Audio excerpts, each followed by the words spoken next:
ನಮಸ್ಕಾರ, ಸಂಪೂರ್ಣ ನ್ಯೂಸ್ಗೆ ಸ್ವಾಗತ. ನಾನು ಮಹಾದೇವ್ ದಿಕ್ಕಾಂವ್. ನೀಟ್ ಪರೀಕ್ಷೆ ಅಕ್ರಮ ಖಂಡಿಸಿ ಯೂತ್ ಕಾಂಗ್ರೆಸ್ ನಗರದ ಫ್ರೀಡಂ ಪಾರ್ಕ್ನಲ್ಲಿ ಬೃಹತ್ ಪ್ರತಿಭಟನೆ ನಡೆಸಿತು.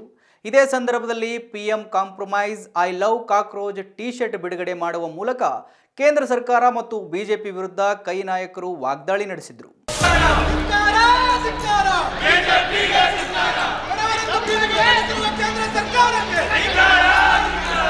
ನೀಟ್ ಪರೀಕ್ಷೆಯಲ್ಲಿನ ಅಕ್ರಮಗಳನ್ನು ಖಂಡಿಸಿ ಯುವ ಕಾಂಗ್ರೆಸ್ ಬೆಂಗಳೂರಿನ ಫ್ರೀಡಂ ಪಾರ್ಕ್ನಲ್ಲಿ ಬೃಹತ್ ಪ್ರತಿಭಟನೆ ನಡೆಸಿತು. 1000ಕ್ಕೂ ಹೆಚ್ಚು ಪೊಲೀಸರು ಬಿಗಿ ಭದ್ರತೆಯ ನಡುವೆ ಕಾಂಗ್ರೆಸ್ ಕಾರ್ಯಕರ್ತರು ಜಮಾಯಿಸಿದರು. ಈ ವೇಳೆ ಸಿಎಂ ಸಿದ್ದರಾಮಯ್ಯ ಮಾತನಾಡಿ ನೀಟ್ ಅಕ್ರಮದ ಬಗ್ಗೆ ಕೇಂದ್ರದ ವಿರುದ್ಧ ವಾಗ್ದಾಳಿ ನಡೆಸಿದರು. ಇದೇ ವೇಳೆ ಕೈ ನಾಯಕರು I am cockroach T shirt ಬಿಡುಗಡೆ ಮಾಡಿದ್ರು. ಇನ್ನು ಪ್ರದೀಪ್ ಈಶ್ವರ್ ಮಾತನಾಡಿ, ಇಟಲಿ ಪ್ರಧಾನಿ ಮೆಲೋನಿಗೆ ಮೆಲೋಡಿ ಕೊಟ್ಟ ಕಿಲಾಡಿಗೆ ನನ್ನ ಭಾಷಣ ಅರ್ಪಣೆ ಅಂತ ಮೋದಿ ಕಾಲೆಳೆದ್ರು.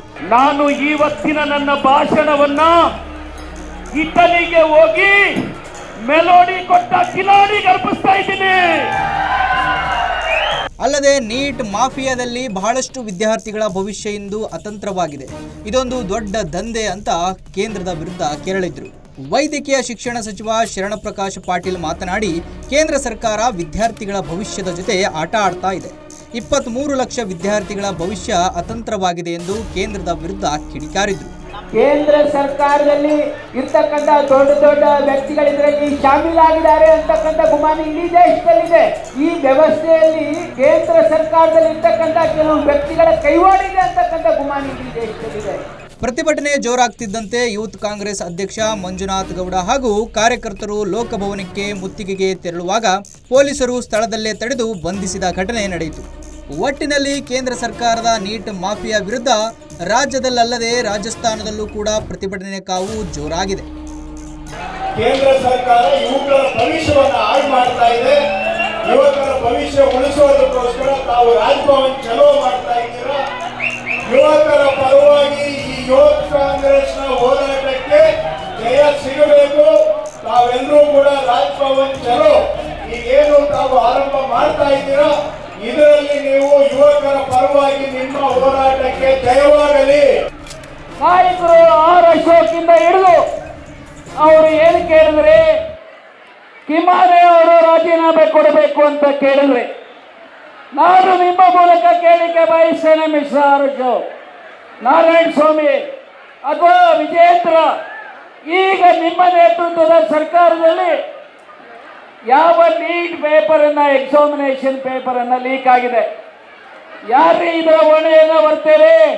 ವಿದ್ಯಾರ್ಥಿಗಳ ಕನಸು ನೀಟ್ ಎಕ್ಸಾಮಿನೇಷನ್. ಬರೀ ಎಕ್ಸಾಮಿನೇಷನ್ ಅಲ್ಲ, ಬರೀ ಪರೀಕ್ಷೆ ಅಲ್ಲ, ವಿದ್ಯಾರ್ಥಿಗಳ ಕನಸು.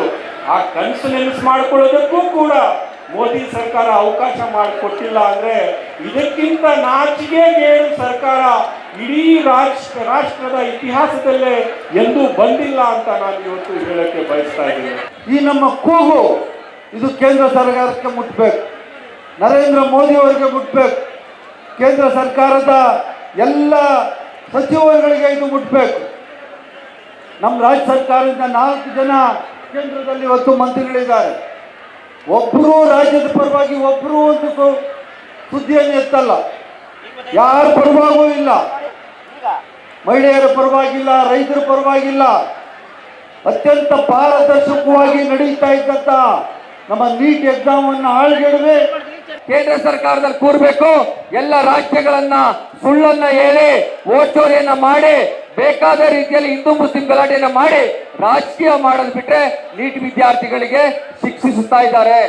ನಮ್ಮ ರಾಜ್ಯದಲ್ಲೂ ಕೂಡ 1,80,000 ವಿದ್ಯಾರ್ಥಿಗಳು ನೀಟ್ ಪರೀಕ್ಷೆ ಬರೆದಿದ್ದಾರೆ. ಅವರ ಜೀವನ ಏನಾಗಬೇಕು? ನಿಮ್ಮ ಹಣ ಯಾವನಿಗೆ ಬೇಕು? ಯಾಕೆಂದ್ರೆ ನಮ್ಮ ರಾಜ್ಯದಲ್ಲಿ ನಮ್ಮ ಸಿದ್ದರಾಮಯ್ಯವರು ಒಂದೊಂದು ಕುಟುಂಬಕ್ಕೂ ಕೂಡ 2,000 ರೂಪಾಯಿ ಹಾಕಿದ್ದಾರೆ. ನಿಮ್ಮ ಹಣ ಬೇಡ, ನಮಗೆ ಮಕ್ಕಳಿಗೆ ನ್ಯಾಯವನ್ನು ಕೊಡಬೇಕಾಗ್ತದೆ. ನ್ಯಾಯವನ್ನು ಕೊಡಬೇಕು ಅಂದರೆ ಯಾರು ನಮ್ಮನ್ನ ಟೀಕಾ ಟಿಪ್ಪಣಿ ಮಾಡಿದ್ರು, ಇವತ್ತು ಅವರು ಈ 25 ಲಕ್ಷ ಮಕ್ಕಳ ಕಾಲಡಿಗೆ ಉಳಿಸಬೇಕಾಗುತ್ತೆ. ಯಾಕೆಂದ್ರೆ ಅವರ ಶಿಕ್ಷೆ ಇವತ್ತು ಅವರ ಮೇಲಿದೆ. ಹಿಂದೆ ಇದ್ದಂಥ ಪದ್ಧತಿಯನ್ನು ಬದಲಾವಣೆ ಮಾಡಿ 2016ರಲ್ಲಿ ನೀಟ್ ಪದ್ಧತಿಯನ್ನು ಜಾರಿಗೆ ತಗೊಬಂದರು. ಈ ಜಾರಿಗೆ ಬಂದು 10 ವರ್ಷಗಳಾಗಿ 10 ವರ್ಷಗಳಲ್ಲಿ 5 ಬಾರಿ ಪ್ರಶ್ನೆ ಪತ್ರಿಕೆ ಸೋರಿಕೆಯಾಗಿದೆ.